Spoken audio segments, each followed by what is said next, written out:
सभी मित्रों को मेरा प्यार भरा नमस्कार। और मैं ये हिंदी में वार्तालाप करूँगा इस वीडियो में। उसका सबसे महत्वपूर्ण कारण ये है क्योंकि बहुत सारे हिंदुस्तानियों को ये वीडियो समझ आएगा, क्योंकि हिंदुस्तान में ये वीडियो पहुंचना बहुत ही ज़रूरी है। और इसीलिए शायद मैंने ये इंडिया का टी शर्ट भी आज पहना है। और आप देख सकते हैं कि यहाँ पे 2 स्टार्स है जो सिंबॉलिक है हमारे 2 वर्ल्ड कप विक्ट्रीज़ के लिए, 1983 और the famous 2011 under Mahendra Singh Dhoni. Actual BCCI jersey में शायद इसके साथ एक और स्टार होता है, वो होता है 2007 के T20 वर्ल्ड कप विक्ट्री का। बहरहाल आज का जो टॉपिक है उस पर हम आते हैं, और वो टॉपिक काफ़ी सेंसिटिव है और उसके साथ साथ नेसेसरी भी है कि उस पर बात किया जाए।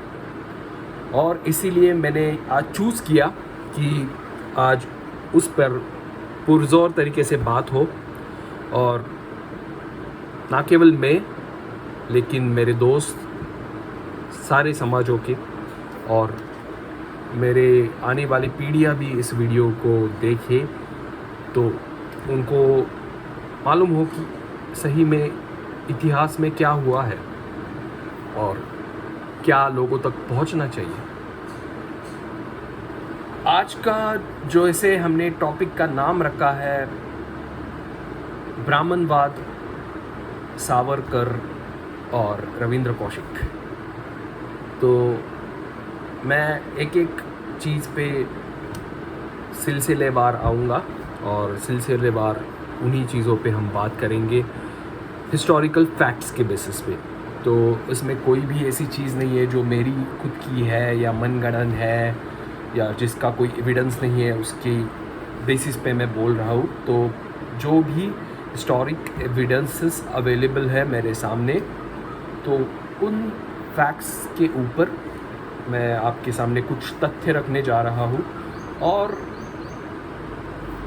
उसी के अनुसार आपके लिए एक फूड फॉर थॉट दे रहा हूँ कि क्या सावरकर उतने बड़े हीरो थे जितना हम उन्हें मानते हैं, या समाज के कुछ तत्व उन्हें मानते हैं, और क्या सच में वो इतने बड़े विलन भी थे जितना कुछ लोग उनको पोर्ट्रे करते हैं।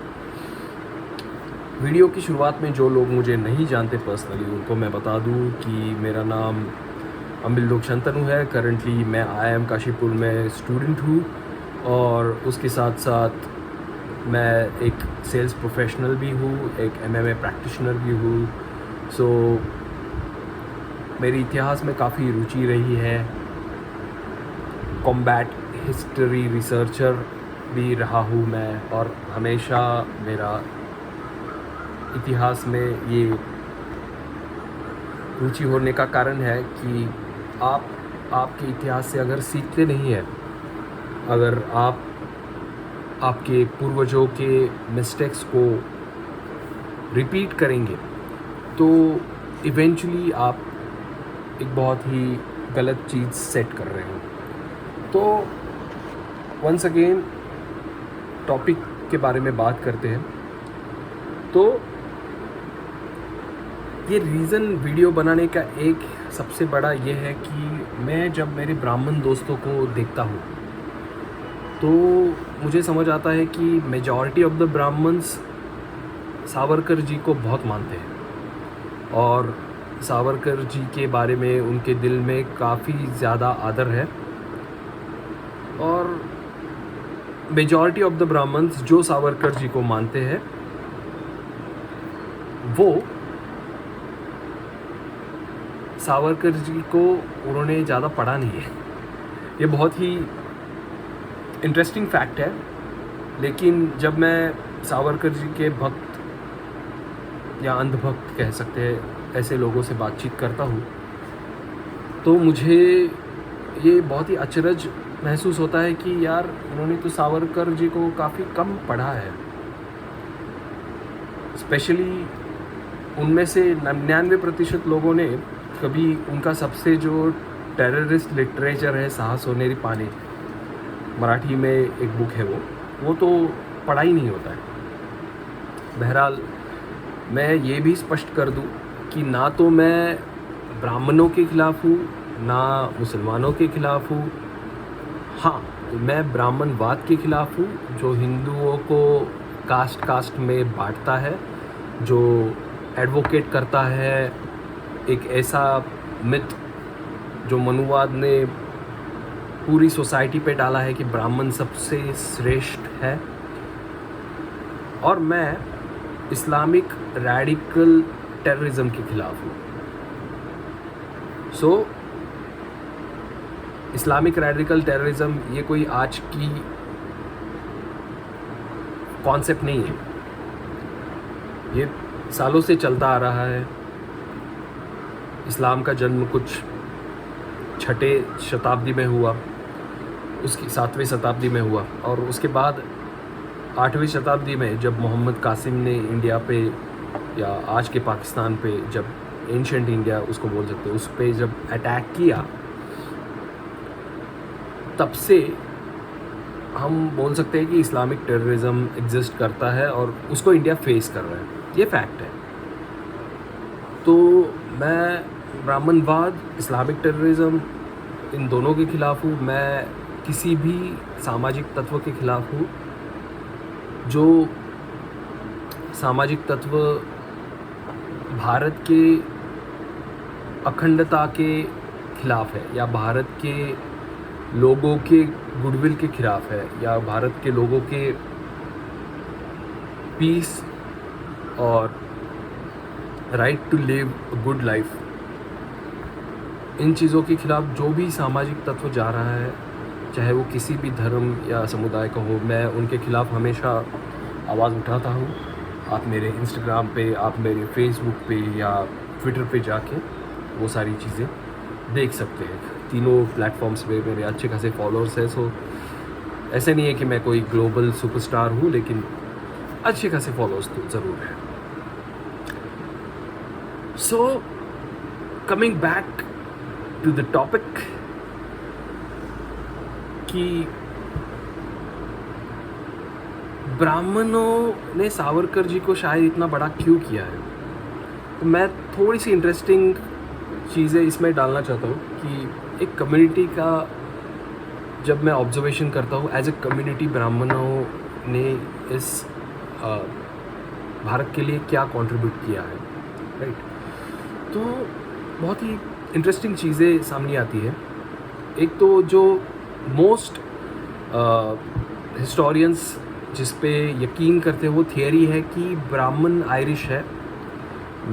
Majority of the historians believe करते हैं कि ब्राह्मण्स इस देश में जो है वो आए हैं आयरलैंड के through, via Europe, via Asia, via Istanbul जो कॉन्स्टेंटिनोपल था, to India for various reasons.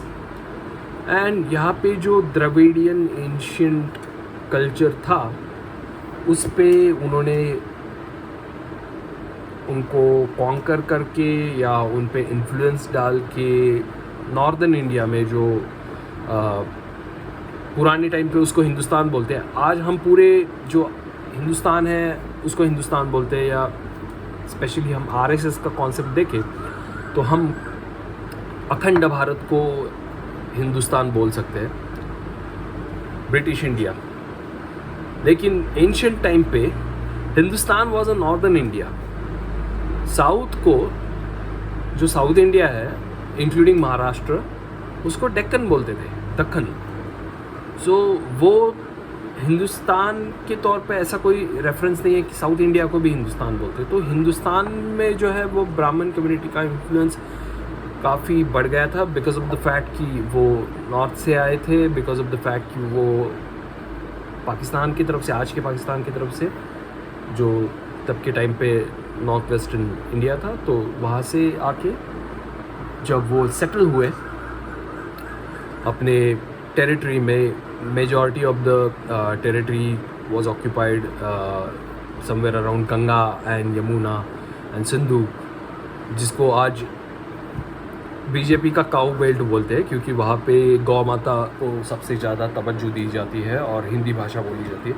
सो वो काऊ बेल्ट में जब वो सेटल हुए पूरी ब्राह्मण कम्युनिटी, तो वहाँ पे काफ़ी उनका इन्फ्लुएंस बढ़ गया। आज भी अगर हम देखें तो साउथ इंडिया में ब्राह्मण्स है, ऐसे नहीं कि नहीं है, लेकिन उनका कल्चरल इन्फ्लुएंस और south India is very lesser in comparison to the northern India. आज भी अगर आप देखेंगे तो साउथ इंडिया में द्रविड़ लैंग्वेजेस का ही इन्फ्लुएंस ज़्यादा है। आज भी अगर हम देखेंगे तो द्रविड़ कल्चर का ही इन्फ्लुएंस वहाँ पे ज़्यादा है, क्योंकि invasion of Brahmins, whether it was forceful or not forceful, we should not be talking about that. It was of course not brutal as the Islamic invasion of India, but जो northern India में cow belt में ब्राह्मण community का influence है, वो तो south में इतना नहीं है। उसके बाद अगर हम देखें तो जो भी बहुजन समाज से हीरो पैदा हुए हैं या जो भी बहुजन समाज से हीरो बड़े हुए हैं, ब्राह्मण समाज ने हमेशा हिस्ट्री लिखने का काम किया है। तो हिस्ट्री लिखते वक्त उन्होंने हमेशा ये पोर्ट्रे किया है कि जो भी बहुजन समाज का हीरो है उसके सक्सेस के पीछे एक ब्राह्मण है। तो whether it was Chandragupta Maurya, whether it was the great Chhatrapati Shivaji Maharaj, whether it was the great naval admiral of Marathas Kanhoji Angre, तो ब्राह्मण समाज ने हमेशा कोशिश की है कि उनके गुरुओं का स्थान एक ब्राह्मण को दिया जाए। अगर हम देखें तो छत्रपति शिवाजी महाराज ने जो भी कम्युनिकेशन किया है, स्पेशली राजश्री शाहजी महाराज जो उनके पिताजी थे, थ्रू लेटर्स, उसमें कहीं पे भी उन्होंने कभी भी दादोजी कोंडदेव, जो बहुत सालों तक ब्राह्मण समाज ने ये बताया कि उनके गुरु थे, शिवाजी महाराज के गुरु थे, टेक्स्ट बुक्स में बच्चों को भी ये पढ़ाया है कि दादोजी कोंडदेव शिवाजी महाराज के गुरु थे। तो कहीं पे भी किसी भी लेटर में जो शाहजी महाराज के साथ उनका कम्युनिकेशन हुआ है, उसमें उन्होंने दादोजी कोंडदेव को गुरु के स्थान पे नहीं रखा। या अगर हम ये भी देखें कि चंद्रगुप्त मौर्य जिनके गुरु चाणक्य को बताया जाता है, उन चाणक्य ने उनको किसी भी युद्ध में एकम्पनी किया हो ऐसा कोई प्रूफ आज तक नहीं आया है। और इंटरेस्टिंगली इसमें बहुत ही मज़ेदार बात यह है कि बहुत सारे ब्राह्मण्स हमेशा कंप्लेंट करते हैं कि पेशवाई को बदनाम किया गया। पेशवाई जिन्होंने मराठा एम्पायर एक्सपांशन करने में बहुत बड़ी भूमिका निभाई, लेकिन ये भी इंटरेस्टिंग फैक्ट है कि जिस तरह एक्सपांशन हुआ उसका कंसोलिडेशन नहीं हुआ था, क्योंकि वहाँ पे कंसोलिडेशन की कोई भी स्ट्रैटेजी इस्तेमाल नहीं की गई थी जो शिवाजी महाराज ने सालों तक यूज़ की थी। इनफैक्ट जो एक्सपांशन महादजी शिंदे जी ने किया या पूर्वी भारत में रघोजी भोसले जी ने किया, उसका कंसोलिडेशन बहुत ही अच्छे तरीके से हुआ था। और इंटरेस्टिंगली ये दोनों लीडर्स, रघोजी भोसले हो या महादजी शिंदे हो, ये मराठा थे। और अगर आप देखें तो उन्होंने जो भी टेरिटरी जीती तो उसका कंसोलिडेशन इतना सॉलिड था कि आज भी महाराजा ज्योतिरादित्य सिंधिया जो आज के वंशज है महादजी शिंदे जी के, उनकी गद्दी को बहुत ज़बरदस्त प्रतिष्ठा है और उनके शब्द को बहुत ही ज़्यादा वैल्यू है मध्य प्रदेश में। अगर हम कंपेयर करें जो वैल्यू है छत्रपति जी का महाराष्ट्र में, या कंपेयर करें पेशवा जो एग्जिस्ट करते हैं महाराष्ट्र में, पेशवाओं का तो वैसे भी उनका कोई आज वैल्यू है नहीं आज के समाज में अगर उनके वंशजों को देखें तो। लेकिन छत्रपति जी का है, ऑफ कोर्स है, लेकिन उतना नहीं है जितना आज हम ज्योतिरादित्य सिंधिया जी का देखते हैं मध्य प्रदेश में, Jyotiraditya Scindia almost 40 to 50 MLA constituencies है जहाँ पे डायरेक्ट इन्फ्लुएंस करते हैं, जहाँ पे उनके ज़बान के ऊपर लोग वोट करते हैं। तो उतना इन्फ्लुएंस तो ऑफकोर्स नहीं है महाराष्ट्र में, चाहे वो सातारा की छत्रपति हो या कोल्हापुर की छत्रपति हो। ऑफकोर्स उनके लिए हमारे दिल में बहुत रिस्पेक्ट है एज अ मराठा, और उनकी गद्दी को और एज ए ह्यूमन हम उनको बहुत मानते हैं, चाहे वो छत्रपति उदयनराजे भोसले हो या हमारे कोल्हापुर के युवराज छत्रपति संभाजी महाराज हो, छत्रपति मालोजी राजे हो। तो उनके लिए ऑफकोर्स हमारे दिल में बहुत ही रिस्पेक्ट है और बहुत ही प्यार करते हैं हम उनसे। लेकिन रियलिस्टिकली उनका इन्फ्लुएंस वो नहीं है जो मध्य प्रदेश में ज्योतिरादित्य जी का है। तो कहने की बात यह है कि कंसोलिडेशन जो मराठों ने किया था, मराठों के टेरिटरीज़ के अंडर हुआ था, मराठा और राजाओं के, वो पेशवा नहीं कर सके। जब पाकिस्तान उन्होंने कॉन्कर किया था, अटक तक मराठा एम्पायर की बाउंड्रीज बड़ी थी, वो नहीं हो सका, तो वो वहाँ पे कंसोलिडेशन नहीं हो सका। तो वो एक मेजर रीज़न है कि क्यों पेशवाई बदनाम है।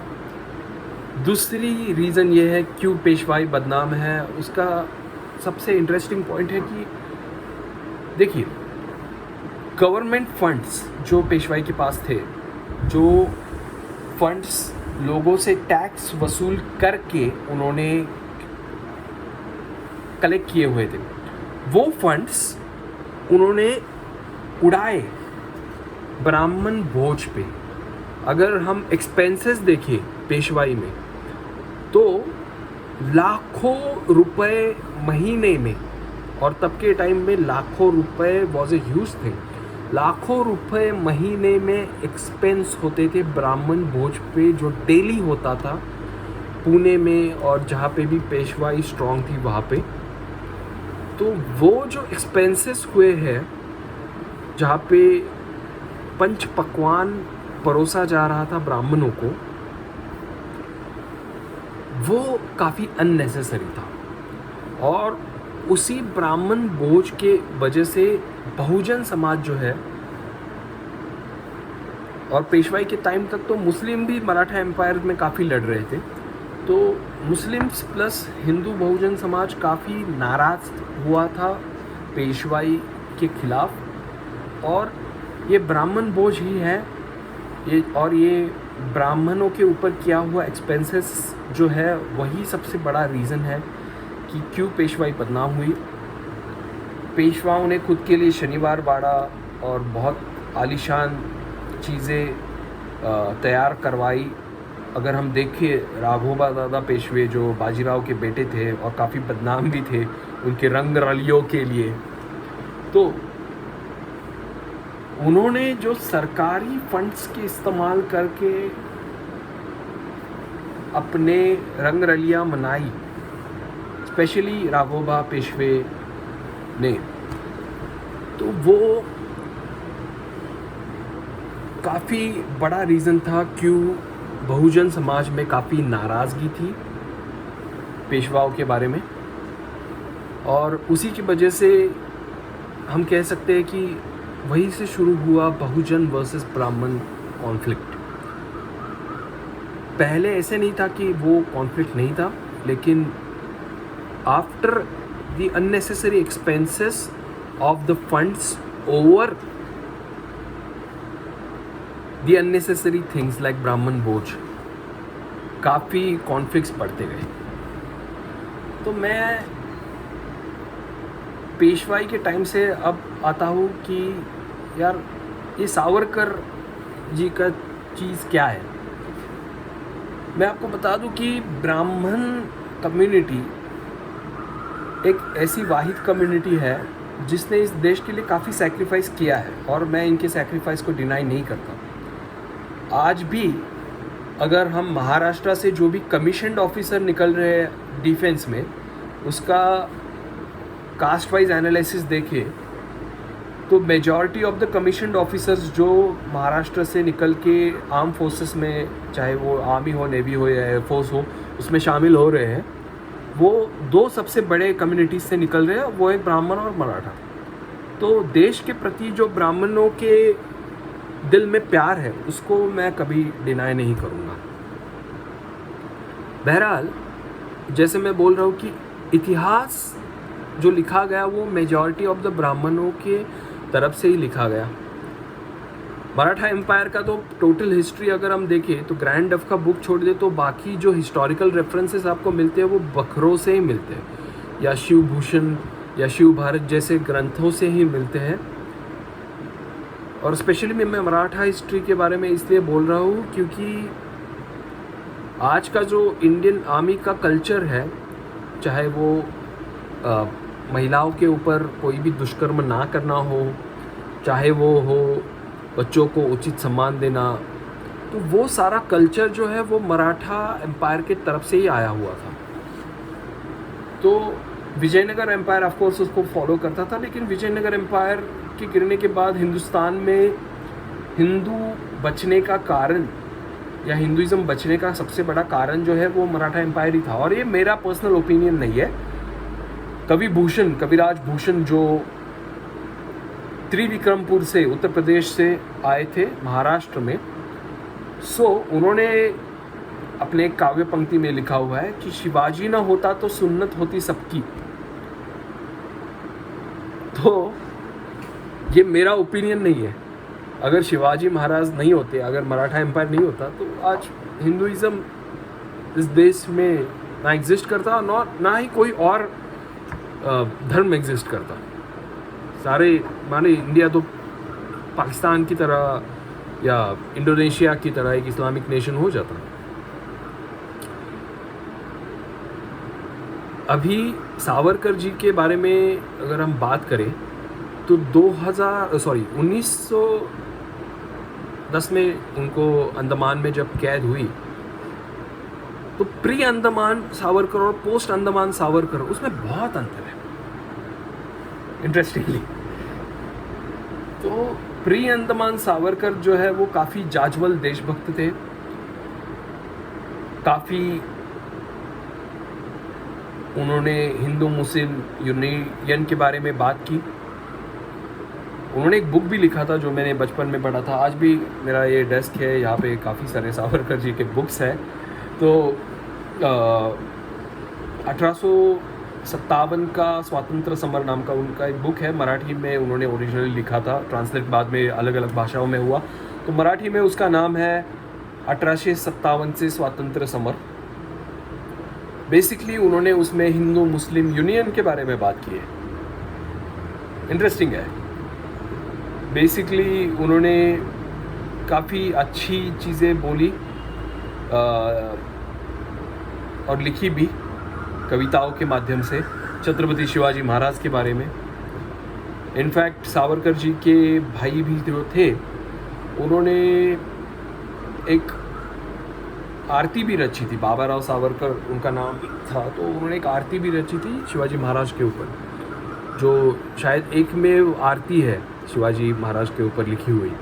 तो उन्होंने एक गॉड के तौर पे उनको कंसिडर किया है शिवाजी महाराज को। और बहुत सारे लोग मानते भी है कि शिवाजी महाराज ही विष्णु के 10वें अवतार है, कल की अवतार है। तो उनके वजह से ही मानवता का रक्षण हुआ हिंदुस्तान में।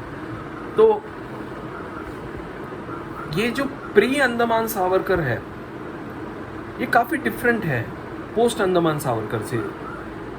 एक तो सावरकर जी को खुद को अस्थमा था, तो उन्होंने जो भी ब्रुटैलिटीज़ मेंशन की है उन पे हुई, ऐसा उन्होंने क्लेम किया है उनकी बुक माझी जन्मठेप में। तो क्या सच में हुई थी? क्योंकि अगर किसी अस्थमिक पेशेंट को जो ब्रुटैलिटीज़ उन्होंने मेंशन की है वो अगर उन पे सच पे हुई होती तो क्या वो ज़िंदा रह पाता? उनकी एक और फेमस कथा जो वो क्लेम करते हैं, लेकिन मुझे नहीं लगता कि वो सच है, कि उन्होंने जंप किया था पानी में फ्रेंच ओशन में, ओशन के नज़दीक, और वहाँ से वो तैर के गए थे French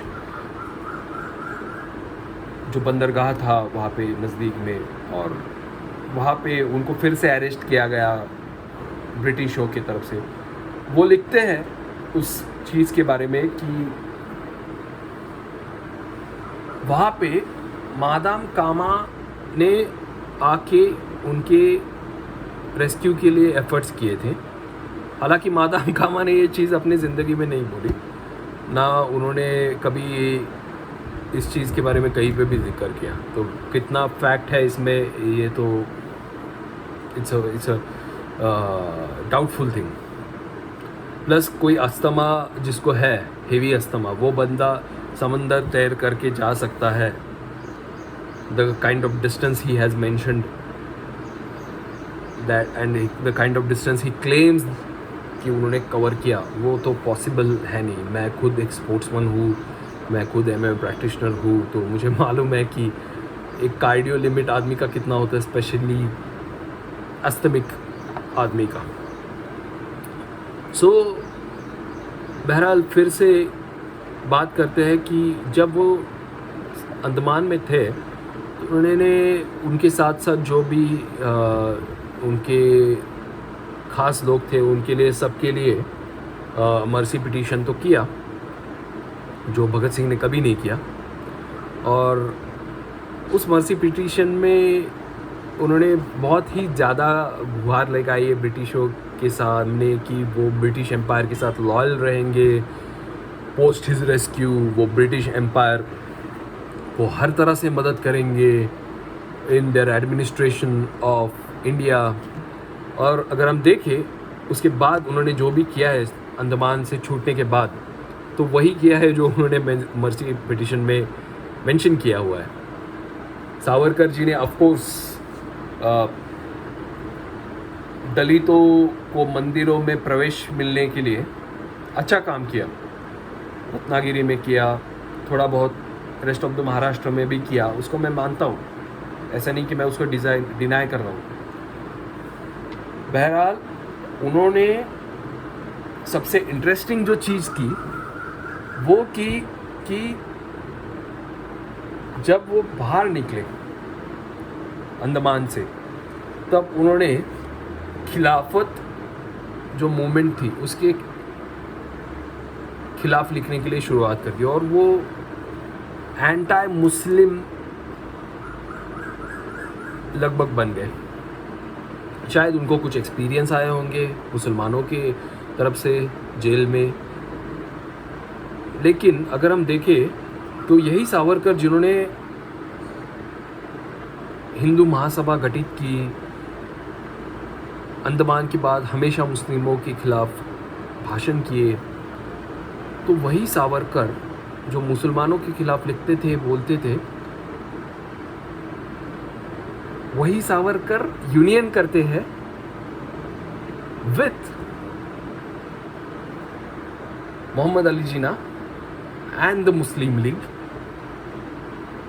in the western Indian front and today's Bangladesh. तो बांग्लादेश में और आज माने तब के ईस्टर्न इंडिया में और आज के नॉर्थ वेस्टर्न इंडिया में सावरकर जी ने, उनके हिंदू महासभा ने बाकायदा यूनियन की थी इलेक्शन में against Congress with Muslim league. So Muslim league के साथ उन्होंने बाकायदा यूनियन करके कांग्रेस को हराने में बहुत ही बड़ी भूमिका निभाई थी, और जिसका इम्पैक्ट बाद में पार्टीशन के तौर पे पड़ा, क्योंकि कांग्रेस के ज़्यादा जनप्रतिनिधि नहीं थे आज के पाकिस्तान में और आज के बांग्लादेश में। सो नेचुरली जिन्ना ये बोल सके कि बिकॉज ऑफ द फैक्ट कि मुस्लिम लीग के पास ज़्यादा जनप्रतिनिधि है बांग्लादेश में और पाकिस्तान में, सो ये हमारा टेरिटरी है, and that became the western and the eastern Pakistan union. So क्या वो आदमी जो हमेशा हिंदुओं को मुसलमानों के खिलाफ भड़काता रहा, क्या वो सही में हिंदू हृदय सम्राट था या पार्टीशन के लिए सबसे बड़ा गुनहगार था? इंटरेस्टिंगली सावरकर जी के जो समर्थक थे हिंदू महासभा के, उसमें से कोई भी और किसी का भी नुकसान हुआ है पार्टीशन के दौरान, जानी नुकसान, ऐसा ज़्यादा सुनने में आया नहीं। इनफैक्ट हिंदू महासभा ने during the time of the partition, जब हिंदुओं का जेनोसाइड हो रहा था, वहाँ पे बाकायदा सभाएं की थी और इसके कई सारे प्रूफ्स हैं कि हिंदू महासभा वहाँ पे अच्छे से ऑपरेट कर रही थी और वहाँ पे उन्होंने वहाँ से अपने हिंदू जो भी उनके समर्थक थे उनको लेके आए सक्सेसफुली टू इंडिया, जो बाकी बहुत सारे लोग नहीं कर पाए और बहुत सारे लोग वहाँ से रेस्क्यू नहीं कर पाए। अगर जिन्होंने किया तो उनका काफ़ी सारा नुकसान हुआ था, जानी भी और बहुत सारा मानसिक और शारीरिक उत्पीड़न भी हुआ था, स्पेशली महिलाओं के साथ। तो हिंदू महासभा ने और उनके समर्थकों को ये सफ़र नहीं करना पड़ा है, वहाँ पे उनको काफ़ी अच्छा ट्रीटमेंट मिला था और उसी की वजह से वो काफ़ी सेफली रेस्क्यू हो पाए। अगर सावरकर हिंदू हृदय सम्राट थे तो क्यों बीफ ईटिंग का उन्होंने समर्थन किया है? उन्होंने क्यों cow is just another animal ऐसे मेंशन किया हुआ है कई सारी जगहों पे? अगर सावरकर सच में उनको भारत से लगाव था तो आज़ाद हिंद फौज की जो हार थी उसमें उनका सबसे बड़ा योगदान क्यों था? और मैं आपको बता दूं कि सुभाष चंद्र बोस जी ने सावरकर जी के बारे में आभार व्यक्त किए थे जब सिंगापुर उनके टेरिटरी का एक भाग बना था आज़ाद हिंद फौज के। तो सुभाष चंद्र बोस जी ने बाकायदा ऑफिशियली रेडियो पे बोला था कि सावरकर जी, जिन्होंने हिंदू महासभा के कैंपेन्स के अनुसार हिंदुओं को ब्रिटिश फ़ौज में शामिल होने के लिए आह्वान किया था, उसका आज ये नतीजा है कि आज मैं आज़ाद हिंद फौज बना सका और आज मैं वही मेरे ट्रेंड हिंदू सिपाहियों को ब्रिटिशों के ख़िलाफ़ यूज़ कर सकता हूँ। एक और चीज़ इसमें समझ लेते हैं कि हमेशा सावरकर जी ने हिंदू महासभा के थ्रू ब्रिटिशों को असिस्ट किया विद द फैक्ट कि उन्होंने हिंदू समाज को ब्रिटिश इंडिया फ़ौज में शामिल होने के लिए काफ़ी सारे कैंप्स लगाए, जहाँ पे वो ये बताते कि आप ब्रिटिश फ़ौज में शामिल हो और ये हथियार और ये ट्रेनिंग ब्रिटिशों के ख़िलाफ़ कब इस्तेमाल करनी है ये मैं आपको बताऊंगा। इंटरेस्टिंगली सावरकर जी ने ये कभी बताया ही नहीं। आज़ाद हिंद फ़ौज की फॉर्मेशन होने के बाद उनको ये बताना चाहिए था सारे हिंदू फौजियों को कि आप समय आ गया है कि आप ब्रिटिशों के ख़िलाफ़ आपके हथियार उठाएं और आज़ाद हिंद फ़ौज में शामिल हो जाइए। लेकिन इसके बिल्कुल उल्टा हुआ और आज़ाद हिंद फौज फॉर्मेशन के बाद सावरकर जी ने ज़्यादा हिंदुओं को ब्रिटिश फौज में शामिल होने के लिए कैंप्स लगाए और ब्रिटिश फ़ौज की तादाद बढ़ाई, जिसकी वजह से बाद में आज़ाद हिंद फौज की शिकस्त हुई। और इंटरेस्टिंगली फैक्ट ये है कि आज़ाद हिंद फौज ने इतना बड़ा टेरिटरी जीता था जो एक्चुअल में इंडियन आर्मी ने भी कभी नहीं जीता। तो वो उतना बड़ा टेरिटरी जीतने वाली पराक्रमी आज़ाद हिंद फौज के सबसे बड़े पराजय के कारण सावरकर जीते, क्योंकि उन्होंने कभी अपने इन्फ्लुएंस की वजह से हिंदुस्तानी फ़ौज में शामिल हुए हिंदुओं को अपील ही नहीं की कि आप आज़ाद हिंद फौज के साथ खड़े हो जाइए। इसका प्रूफ एक और है कि ब्रिटिशों से बाकायदा सावरकर जी अंडमान से छूटने के बाद उनके मरते दम तक पेंशन लेते थे। इंटरेस्टिंगली कोई भी फ्रीडम फाइटर अपार्ट फ्रॉम स्वतंत्र वीर जिनको बोला जाता है सावरकर, वो कभी भी किसी ने भी ब्रिटिशों से पेंशन नहीं ली है। तो ये सावरकर अकेला वाहिद इंसान था जो ब्रिटिशों से पेंशन लेते थे।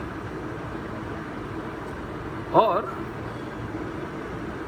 पेंशन कौन किसी लेता है? जिसके लिए आप काम करते हो वही आपको पेंशन देता है ना, अदरवाइज कौन आपको ऐसे पेंशन देगा? तो गौ हत्या का समर्थन करने वाले और ब्रिटिशों की फौज को ताकतवर बनाने वाले, क्या सावरकर सच में हीरो थे? जिन्ना और इनका तो प्लान एक ही था कि भाई पार्टीशन करो, मैं पाकिस्तान में मुसलमानों का खुदा बन जाता हूँ। जिन्ना जो सुअर खाता था वो मुसलमानों का लीडर बन गया, और सावरकर जो गौ माता की हत्या का समर्थन करता था वो चाहता था कि मैं हिंदुस्तान के हिंदुओं का लीडर बन जाऊं, लेकिन वो हो नहीं सका क्योंकि सरदार पटेल, अंबेडकर साहब और नेहरू जैसे बहुत ही स्ट्रॉन्ग लीडरशिप कांग्रेस के पास थी। तो हिंदुओं का लीडर बनने का सावरकर का सपना कभी नहीं पूरा हो सका। हालांकि वो कुछ ब्राह्मणों के लीडर, मेजॉरिटी ऑफ द ब्राह्मणों के लीडर बने और हमेशा बने रहे हुए हैं। इसीलिए मैं वीडियो डाल रहा हूँ कि उस आदमी के फैक्ट सामने आए। अभी बात करते हैं जो हमारा सेकेंड टॉपिक है इस मुद्दे का, रविंद्र कौशिक। रविंद्र कौशिक के बारे में अगर आपको पता नहीं हो तब रविंद्र कौशिक एक रॉ के एजेंट थे, राजस्थान से उनका जन्म हुआ था, राजस्थान में उनका जन्म हुआ था और राजस्थान में उनका कॉलेज जीवन बहुत ही अच्छे से कट रहा था। मैं ये वीडियो बनाने का एक और कारण है कि रविंद्र कौशिक के बारे में काफ़ी सारे मिसलीडिंग फैक्ट्स पे बेस्ड कुछ वीडियोस है, और मैं चाहता हूँ कि रविंद्र कौशिक के बारे में जो ऑथेंटिक हिस्ट्री है वो लोगों के सामने आए, और इसीलिए मैं वीडियो डाल रहा हूँ। उसका एक और रीज़न है कि मैं रविंद्र कौशिक के बारे में उसी वीडियो में क्यों बता रहा हूँ जिसमें मैं सावरकर जी और ब्राह्मण कम्युनिटी के बारे में बता रहा हूँ। इंटरेस्टिंगली रविंद्र कौशिक के बारे में बहुत बहुत बहुत ही कम ब्राह्मण बात करते हैं। सावरकर को हीरो पोर्ट्रे किया गया क्योंकि ब्राह्मण कम्युनिटी में भगत सिंह की लीडरशिप की क्वालिटी का कोई भी लीडर नहीं था। तो हमेशा ये कोशिश की गई कि सावरकर को उतना बड़ा बनाया जाए जितना भगत सिंह थे, और जो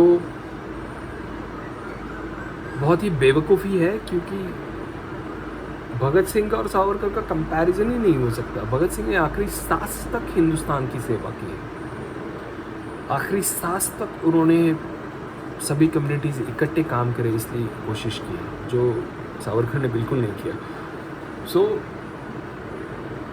क्योंकि ब्राह्मणों के पास कोई ऐसा लीडर नहीं था दिखाने के लिए जो भगत सिंह के लेवल का है, तो उन्होंने सावरकर को हीरो बनाने की कोशिश की है, और जो आज तक कर रहे हैं, जो आज तक कोशिश है। लेकिन अपार्ट फ्रॉम ब्राह्मण कम्युनिटी सावरकर को कोई ज़्यादा मानता नहीं है।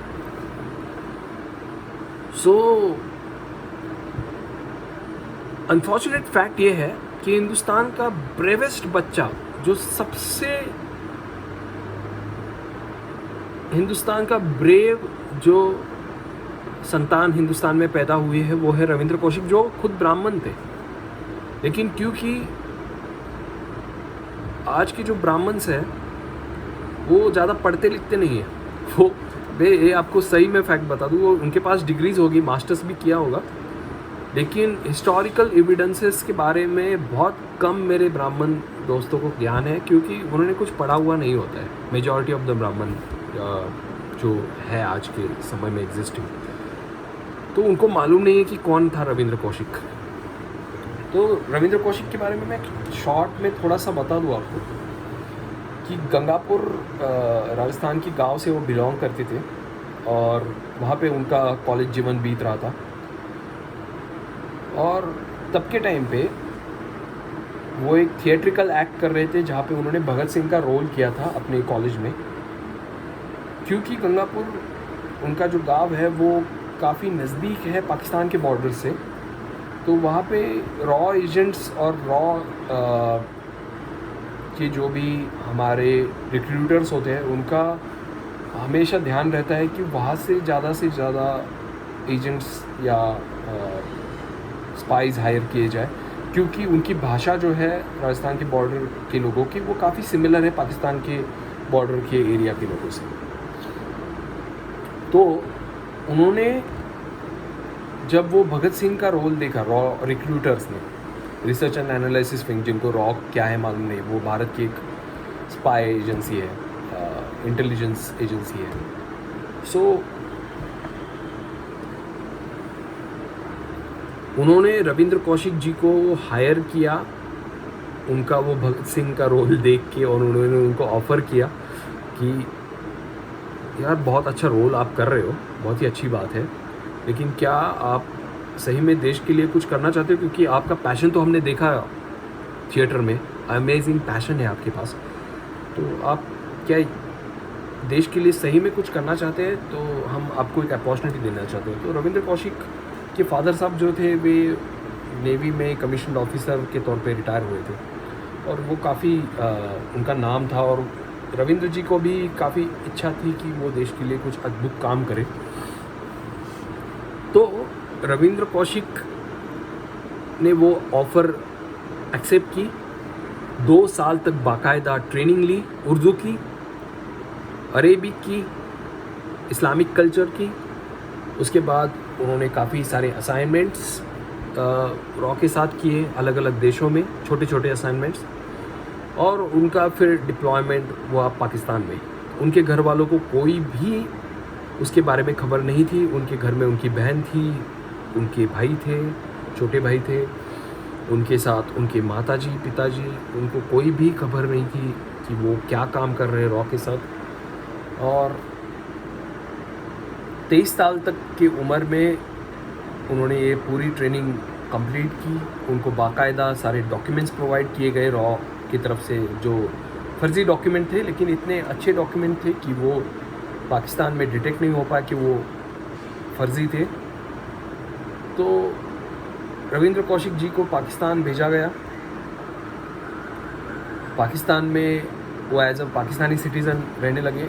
इसमें 2 चीज़ें कई जगह पे बताई जाती है कि रविंद्र कौशिक जी की जो गर्लफ्रेंड थी, बाद में उनकी जो वाइफ बनी अमानत, वो एक आर्मी ऑफिसर की बेटी थी। लेकिन जब मैंने काफ़ी सारा इसमें रिसर्च किया तो ये फैक्ट गलत है। रविंद्र कौशिक जी की जो वाइफ थी अमानत, वो एक नॉर्मल सिविलियन की बेटी थी। इनफैक्ट उनकी मिठाई की दुकान या किस किराने की दुकान थी, और वहाँ पे वो आती थी, और रविंद्र कौशिक जी वहाँ पे सामान खरीदने जाते थे जहाँ पे अमानत जी होती थी, और वहाँ से उनका बीच में प्रेम संबंध पैदा हुए। और उसके बाद इंटरेस्टिंगली रविंद्र कौशिक जी को एक ऐड दिखाई दी जब वो पाकिस्तान में रह रहे थे। वो छोटे मोटे कुछ काम कर रहे थे तब तक अपना गुजारा चलाने के लिए। उन्होंने एडमिशन लिया हुआ था पाकिस्तान लॉ कॉलेज में, क्योंकि उन्होंने अपनी डिग्री दिखाई हुई थी उसके पहले, और फेक डिग्री थी, और उसके बाद उन्होंने पाकिस्तान लॉ कॉलेज में एडमिशन लिया, अपनी लॉ कंप्लीट की। और जो मैं ऐड के बारे में बात कर रहा था, ऐड उनको दिखाई दी पाकिस्तान आर्मी में रिक्रूटमेंट की। तो जब रविंद्र जी वहाँ पे गए थे, उन्होंने अपना एज कम दिखाया था अपने सारे डॉक्यूमेंट्स में। 23 साल की उम्र में वो वहाँ गए थे। 25 साल की उम्र में उन्होंने पाकिस्तानी आर्मी ज्वाइन की, लेकिन वो ऑन पेपर 22 साल की उम्र खुद की दिखा रहे थे। तो पाकिस्तानी आर्मी में जब से उनकी रिक्रूटमेंट हुई as a commissioned officer, lieutenant के तौर पे उन्होंने ज्वाइन किया। तो एज ए लेफ्टिनेंट उन्होंने बहुत ही अच्छा काम किया और फास्ट प्रमोशन मिला उन्हें एज ए कैप्टन। उसके बाद वो मेजर बने, which was an incredible thing. तो वो भारत को काफ़ी सारी खुफिया जानकारी प्रोवाइड कर रहे थे, स्पेशली वो इंफॉर्मेशन प्रोवाइड कर रहे थे about the atomic work which is going in Pakistan.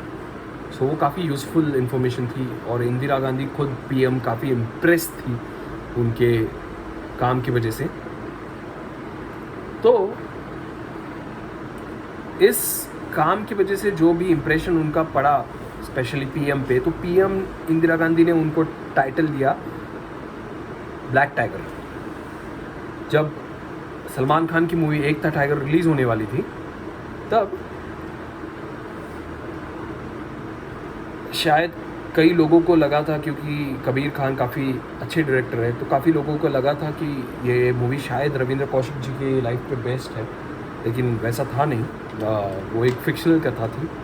Ravindra Kaushik ji पे शायद एक मूवी बनने वाली है, लेकिन अभी तक उस पर फाइनलाइजेशन नहीं हुआ है। तो फैक्ट ये है कि रविंद्र कौशिक जी बहुत ही अच्छा काम कर रहे थे पाकिस्तानी आर्मी में, और उन्होंने काफ़ी सारे पाकिस्तानी आर्मी ऑफिशियल्स के दिल जीते हुए थे और खुफिया इंफॉर्मेशन हिंदुस्तान को सेंड कर रहे थे। इससे काफ़ी एक सिमिलर स्टोरी है अली कोहेन की, जो सीरिया में मोसाद के लिए काम करते थे। बहुत ही सिमिलैरिटीज़ है दोनों स्टोरीज़ में। तो हालांकि अब तक रविंद्र कौशिक में कोई फिल्म बनी नहीं है, लेकिन अली कोहेन पे एक सीरीज़ है नेटफ्लिक्स पे, द स्पाई, आप ज़रूर देखिए। तो आप बहुत रिलेट कर सकोगे रविंद्र कौशिक की स्टोरी को अली कोहेन की स्टोरी से। और मैं ये द स्पाई आपको इसलिए रेकमेंड कर रहा हूँ कि किस तरह से अली कोहेन पकड़े गए, उसमें भी काफ़ी सिमिलैरिटीज़ थी रविंद्र कौशिक जी के स्टोरी से लेकर। अली कोहेन बाद में ऑलमोस्ट डिफेंस सेक्रेटरी बनाने जाने वाले थे सीरिया में, उतना उनकी पहुंच गई थी वहाँ पे। काफ़ी उन्होंने क्लोज़ कॉन्टैक्ट्स बनाए हुए थे। तो ये काफ़ी सिमिलैरिटीज़ हैं दोनों कथाओं में, और ये हिस्टोरिक एविडेंस के बेसिस पे बनी हुई चीज़ें हैं। सो मैं आपको बता दूं कि पाकिस्तान में उनके एक बेटे भी हुए थे, और 1983 तक बहुत ही अच्छा काम रविंद्र जी का चल रहा था पाकिस्तान में। हिंदुस्तान को काफ़ी फ़ायदा हो रहा था उन चीज़ों से। हमारे यहाँ पे एक फिल्म बनी थी Romeo Akbar and Walter rock, तो वो भी लूजली बेस्ड थी रविंद्र जी के ऊपर। तो रविंद्र जी एक बार हिंदुस्तान भी आए थे in duration between his tenure in Pakistan army. तो उन्होंने पाकिस्तान आर्मी को बोला था कि वो दुबई जा रहे हैं घूमने के लिए, तो दुबई गए, दुबई से सऊदी अरेबिया गए, सऊदी अरेबिया से इंडिया आए, इंडिया में वो परिवार से मिले। रीज़न ये था कि उनके छोटे भाई का शादी था, तो उन्होंने वो शादी अटेंड की। जब उनको बोला गया उनके परिवार की तरफ से कि आप शादी कर लो, तो उन्होंने उनके परिवार में ये झूठ बताया कि उनकी ऑलरेडी शादी हो चुकी है, और उन्होंने उनकी फैमिली के बारे में बताया जो पाकिस्तान में थी, लेकिन हालांकि उन्होंने ये बताया कि ये फैमिली दुबई में है। और उन्होंने ये आश्वासित किया अपने फादर साहब को और अपने परिवार वालों को कि वो उनकी फैमिली को जल्द ही लेके आएंगे हिंदुस्तान। तो वो वापस सऊदी अरेबिया गया, सऊदी अरेबिया से दुबई आए और दुबई से वापस पाकिस्तान में चले गए। तो पाकिस्तान में एक और हमारे एजेंट रॉ भेजने वाली थी, तो अनफॉर्चुनेटली वो एजेंट पकड़े गए या उन्होंने डबल क्रॉस किया रॉ के साथ, इसके एग्जैक्ट एविडेंसेस मालूम नहीं है। लेकिन माना ऐसा जाते हैं कि शायद वो पकड़े गए और उन्होंने रॉ के ख़िलाफ़ गद्दारी की और उन्होंने रविंद्र कौशिक जी के बारे में सब कुछ बताया। और पाकिस्तान में हालांकि उनका नाम अलग था रविंद्र जी का, वो मुस्लिम आइडेंटिटी के थ्रू वहाँ पे रहते थे, लेकिन तब रविंद्र जी को पकड़ा ISI ने और वहाँ के आर्मी ने, और उसके बाद उनका टॉर्चर शुरू हुआ। उनको बहुत ही यातनाएं दी गई, 16 साल तक उनको पीड़ित किया गया। लेकिन उस महान वीर ने, मैं वीर रविंद्र कौशिक को मानता हूँ, ना कि वीर सावरकर को मानता हूँ, क्योंकि सावरकर ने मर्सी पिटिशंस लिख के वहाँ से भागने की कोशिश की। रविंद्र कौशिक ने 16 साल तक टॉर्चर और ज़िल्लत और यातनाएं सहन की, लेकिन वो कभी भी पाकिस्तान आर्मी के आगे झुके नहीं। वो कभी भी, उन्होंने एक भी हलक से अपने अल्फाज सीक्रेट्स के बारे में आने नहीं दिया। वो सहते गए। 16 साल बाद उनकी डेथ हुई 1999 में अनफॉर्चुनेटली तब के Indian prime minister Indira Gandhi ji ने उनके रिहाई के लिए कुछ भी एफर्ट्स नहीं किया। बाद में जो भी गवर्नेंस आई इंदिरा गांधी से लेकर वाजपेयी तक, उन्होंने कुछ भी एफर्ट्स नहीं किया रविंद्र कौशिक के रिहाई के लिए, और हमेशा डिनाई किया कि रविंद्र कौशिक नाम का कोई इंसान एग्जिस्ट भी करता है। और आज कुलभूषण जाधव जी के लिए जो रिहाई के लिए मोदी जी की तरफ से एफर्ट्स हो रहे हैं, वो काफ़ी सराहनीय है। और अगर उस तरीके के एफर्ट्स अगर रविंद्र जी के लिए होते, कई बार क्या होता है कि हम भी पाकिस्तान के कई सारे एजेंट्स पकड़ते हैं तो स्पाइस में एक्सचेंज कर देते हैं कि पाकिस्तान हमारे पकड़े हुए एजेंट्स हमको दे देता है वापस, हम उनके एजेंट्स को दे देते हैं। तो ये एक्सचेंज कभी हुआ ही नहीं, क्योंकि हिंदुस्तान ने ये डिनाई कर दिया था कि रविंद्र कौशिक नाम का कोई इंसान एग्जिस्ट करता है। तो काफ़ी बुरी हालत में उनकी मौत हुई वहाँ पे। उनको टीबी भी हुआ था उनके आखिरी दिनों में। हिंदुस्तान में उन्होंने उनके परिवार से गुहार लगाई कि उनके इलाज के लिए कुछ मेडिसिन्स भेजे जाए, जो भेजे गए उनके परिवार की तरफ से, लेकिन उन तक वो शायद पहुँचे ही नहीं कभी तक। इंटरेस्टिंगली उनके पिताजी को जब पहली बार पता चला, क्योंकि रविंद्र जी ने छुप के एक लेटर भेजा था और किसी तरह वो पहुंच गया, उर्दू में लेटर था। वो लेटर जब उनके पिताजी के पास पहुंचा तो उनके पिताजी ने जब ये खोला लेटर, तब ये बात सामने आई कि रविंद्र जी पाकिस्तान में कैद हो चुके हैं एज अ रॉ एजेंट। क्या बीत चुकी होगी इस पिता पे। उनको स्ट्रेट अवे हार्ट अटैक आया और उसी लेटर के हाथ में लेके वो गिर गए। परिवार को इनिशियली कुछ समझ नहीं आया कि क्या हो गया। उसके कुछ महीने बाद उस लेटर को उर्दू जानने वाले किसी और व्यक्ति ने पढ़ा लकीली, और तब उनको पता चला कि रविंद्र कौशिक पाकिस्तान में एज ए एजेंट के तौर पे गए थे। वहाँ पे वो मेजर बन गए और बाद में उसमें रविंद्र जी ने ये भी अपील की थी कि आप एक्सटर्नल अफेयर्स मिनिस्ट्री से ये गुहारिश लगाइए कि आप स्पाई एक्सचेंज करके मेरी रिहाई के लिए एफर्ट्स कीजिए, जो काफ़ी किए उनके परिवार ने। लेकिन इंदिरा गांधी, राजीव गांधी, PV नरसिम्हा राव और बाद में अटल जी, उन्होंने कुछ भी एफर्ट्स नहीं किए। और अनफॉर्चुनेटली भारत के सबसे महान वीर, जिन्होंने भगत सिंह से कई ज़्यादा इस देश के लिए किया है, जिन्होंने कई गुना ज़्यादा यातनाएं सही है सावरकर से, उनकी पाकिस्तान में मौत हो गई। और आज भी हिंदुस्तान में कोई भी स्कूल उनके नाम पे नहीं है। आज भी हिंदुस्तान में बहुत ही कम प्रतिशत लोग हैं जो रविंद्र जी को जानते हैं। मैंने कभी किसी ब्राह्मण को रविंद्र कौशिक के बारे में बोलते हुए नहीं देखा। मैंने कभी किसी ब्राह्मण को रविंद्र कौशिक सावरकर से बड़े हीरो है ऐसे बोलते हुए नहीं देखा। सो ये बहुत ही मुझे अनफॉर्चुनेट लगता है कि ब्राह्मण कम्युनिटी जो हीरो नहीं है उस सावरकर को हीरो बताने में जूझी हुई है, और जो एक्चुअल हीरो है उस रविंद्र कौशिक को कोई सम्मान नहीं दिया जा रहा है, उस रविंद्र कौशिक के लिए कोई बात नहीं कर रहा है। जो आदमी रियल में भारत रत्न है उसको भारत रत्न नहीं मिल रहा है, और जिसकी वजह से कारगिल में भारत के मोर देन 550 ऑफिसर्स और जवान मरे, उस अटल बिहारी वाजपेयी को भारत रत्न दिया जा रहा है, जिसने भारत की सेना को ये बोला कि आप LOC क्रॉस नहीं करोगे, आप पहाड़ चढ़ के जाओगे और पाकिस्तान की गोलियां खाओगे।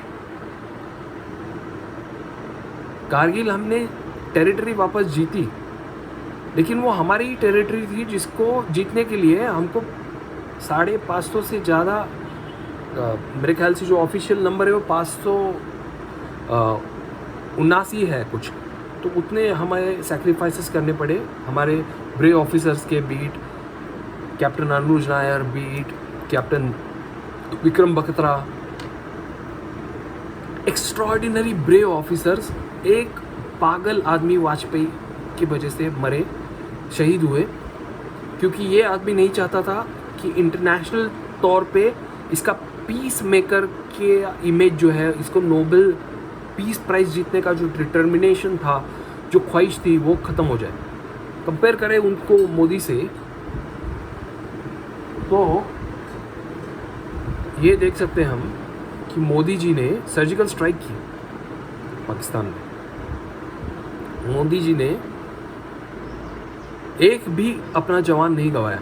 चंदू चौहान जो पकड़े गए सर्जिकल स्ट्राइक के टाइम पे, उनको भी छुड़ा के वापस लेके आए सेफली। तो कंपैरिजन ही नहीं हो सकता वाजपेयी और मोदी में as a military leader. Vajpayee was a failed military leader just like Nehru,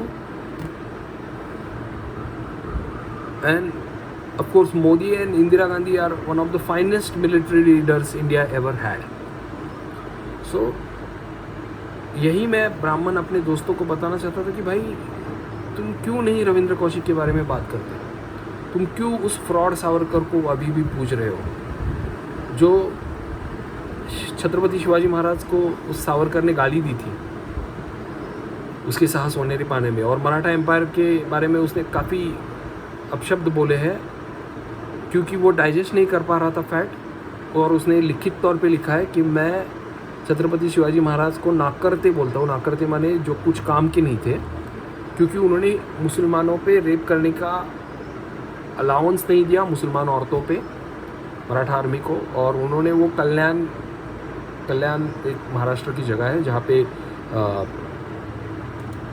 Shivaji Maharaj ने युद्ध जीता था, और वहाँ पे एक खूबसूरत महिला थी जो वहाँ की सूबेदार की डॉटर इन लॉ थी, तो उसको पकड़ के लेके आए थे मराठा सैनिक शिवाजी महाराज के सामने।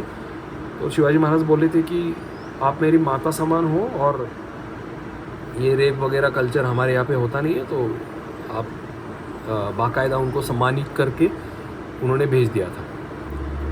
तो सावरकर लिखते हैं कि शिवाजी महाराज ना करते थे, यानी कुछ काम की नहीं थी, क्योंकि उन्होंने उस औरत पे रेप नहीं किया। उन्होंने ये ऑफिशियली लिखा हुआ है उनकी बुक साहस होने पाने में।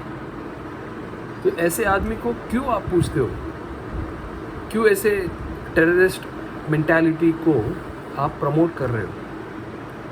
तो यही मेरी गुजारिश है और यही गुहार है सभी ब्राह्मणों से कि आपका जो असली हीरो है रविंद्र कौशिक, उसको भारत रत्न देने की कोशिश कीजिए, उसके बारे में बात कीजिए, उसके नाम पे स्कूल बनाइए, उसके नाम पे ट्रस्ट बनाइए, उसको हीरो पोर्ट्रे कीजिए, ना कि ये चूतिया सावरकर को जो ब्रिटिशों का एजेंट था, ब्रिटिशों से पेंशन लेता था। यही बोल के मैं आपसे आज अनुमति चाहता हूँ, और जल्दी मिलेंगे किसी और टॉपिक के बारे में। धन्यवाद।